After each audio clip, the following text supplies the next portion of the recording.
I remember once arguing with a producer because it sounded like, that the vocalist sang, "I can live without you." It's supposed to be "I can't," but I couldn't hear the T, and I'm like fighting. And it's like, come on, man. I can live without you. This is a song about heartbreak. What else could it be? I'm like, all right, I guess that's fair. Hello and welcome to the Crazy Angels podcast. I'm with Pascal Dennis and David Logan. Hi guys. Hello. Hey, how y'all doing? Hi guys. Today we want to dive in our October seasonal single, Blackhead Blues. So yeah, that just all these things, and then I wanted the drums to kind of also be like a little bit raucous and a little bit kind of punchy for the chorus.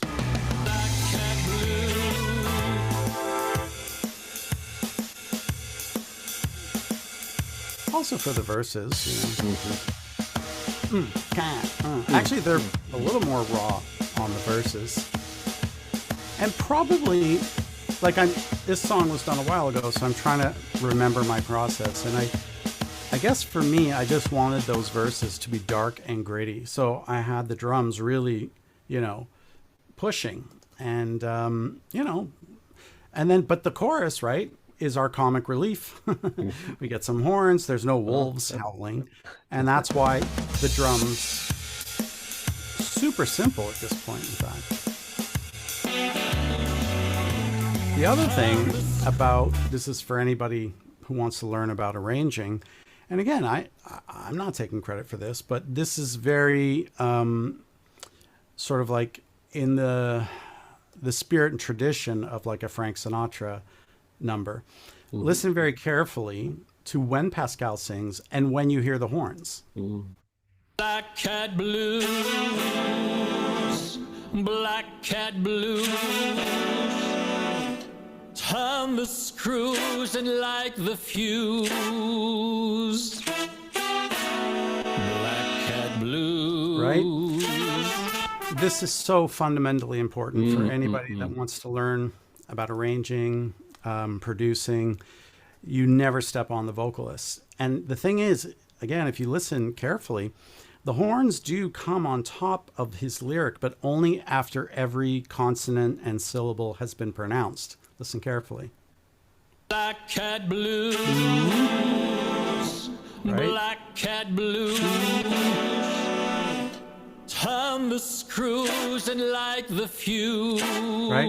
So we're always making sure never to like step in the middle of something he's saying.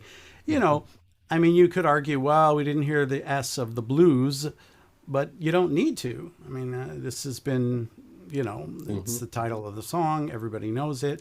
What else could it be other than blues, right? There's certain things that, I remember once arguing with a producer because it sounded like, that the vocalist sang, "I can live without you."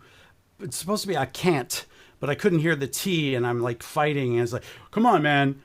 I can live without you. This is a song about heartbreak. What else could it be? I'm like, all right, I guess that's fair. So yeah, that's kind of the chorus. And if I may add, the reason why the chorus hits so hard in energy is because the verse has much more space. But this is like a prime example how you filled out most rhythmic pockets, and this is why it feels so full. It's a prime example. Really, really nice. Yeah, I mean, look, getting there, like if you just look, even just physically look, right? Like we start off here, then we add a little bit of extra texture, and then finally we arrive here, I mean, I did the building a lot less on this track than I normally do. Like if you listen to Aristotle's Way, you're going to hear like that thing, I mean, I guess it's a famous story right now, but after 5 verses, Pascal's, and the song's done. And he's like, do you think it'd be okay if we added a 6th verse? And I'm just like, why not? But the point is, I made a perfect build right up to the end of the song. And then now I've got an extra verse and I've got nowhere to go because the song is very gentle and soft. So where do you go when you have nowhere to go? Pull everything out. Mhm. Right? And then it's just vocal and a very light pad texture and maybe a light organ way in the distance. And then you just, from that verse, you have, whatever, 16 bars, and then you can go Yeah. like right, a big crescendo into the final chorus. So in a way, him adding that sixth verse Mhm. helped the entire arranging Yeah. and production process. He didn't even realize it, but because that final chorus is really impactful, and Yeah. you know it's the kind of song that you need to really love this music. Because unfortunately in today's I can only concentrate for 30 seconds world we live in. I don't know if people will sit and listen to an epic 6.5 minute song. Maybe I'm wrong. Well, Who knows? that's us. We call them as we see them. So this particular song was like 7 or 8 minutes long, and that verse that David's talking about is the um, catharsis, where the narrator, who's completely heartbroken and caught in the past and his family's past and failures, has a revelation on the mountaintop with a tarot card reading and a crazy preacher. And so David's ethereal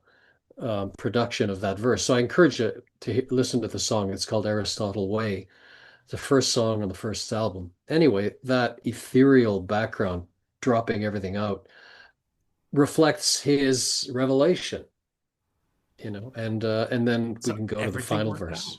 Everything worked Everything out worked great. out. Just one comment for songwriters and just I think artists in general. It's important for songwriters to use modulation to try to avoid monotony. So blues can be monotonous. So this is a simple song, but there is modulation from the minor, which is typical in the blues, to the relative major, and then 1 6 2 5 1 jazz chords.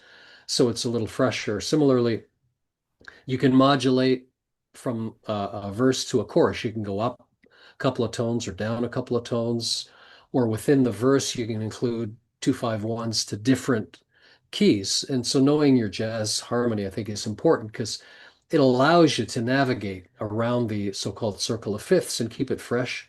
So the great masters, Brian Wilson, Paul McCartney, Elvis Costello, not to mention, Cole Porter, the Gershwins, and all the Sammy Cahn, Irving Berlin, they all did that. So I encourage y'all to learn your basics, learn your fundamentals, and use that knowledge to keep it fresh if you can.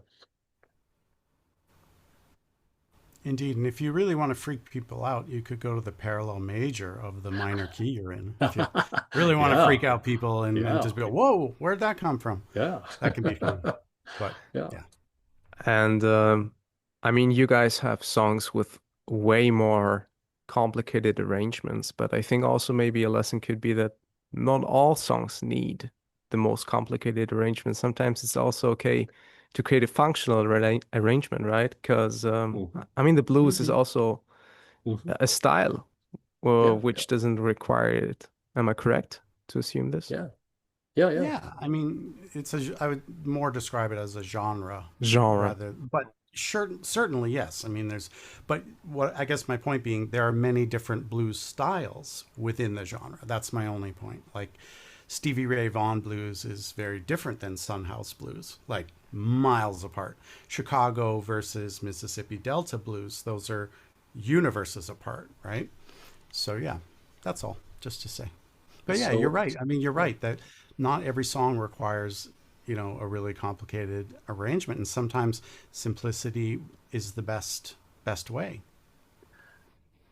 So, just to build on your points, my aspiration um, is to tell my family story, and selfishly my family story, the last 100 years, and hopefully that'll resonate with other people. And in order to tell that story, you have to use different genres. So you have to be open to the blues or R&B or big band or pop or ska or some of these other styles that David has taught me, because they are part of the texture of the last 100 years. So Hmm you've got to use the colors available on the palette, and I think of those styles as colors, you know. So this song is a blues with a jazzy chorus and And why the not? slick style that David described. Yeah, but it's good to learn the different genres because we're standing on the shoulders of giants, as they say, you know. And so yeah, learn from them all. We just lost Brian Wilson. I We know. still got, you know, Elvis Costello and Paul McCartney and many other greats. So yeah, let's learn from them. Indeed. Okay. All right. Awesome. Are we going to do Levi's corner? Yeah. Or was that your corner? I don't Well, I know. was wondering, yeah, is that your corner, or do you have any Is that your corner, or you I have kind of, some I kind of, specific? I kind of, You slipped them in there, which I You- like. I slipped them in it's there. like the self-imposed Levi's corner. Good, Yeah. good, Well, good, good. I like how you did that. I hope it's I okay. always Yeah. encourage you to. It was great. Yeah. I felt it could, just fit in there instead of just waiting. So okay. It was great. Excellent. Yeah. Thanks guys. And to all Thank our you all. listeners, happy Halloween season. Happy Okay. Halloween. Enjoy Halloween. Ooh, ooh. Somebody meme that, please.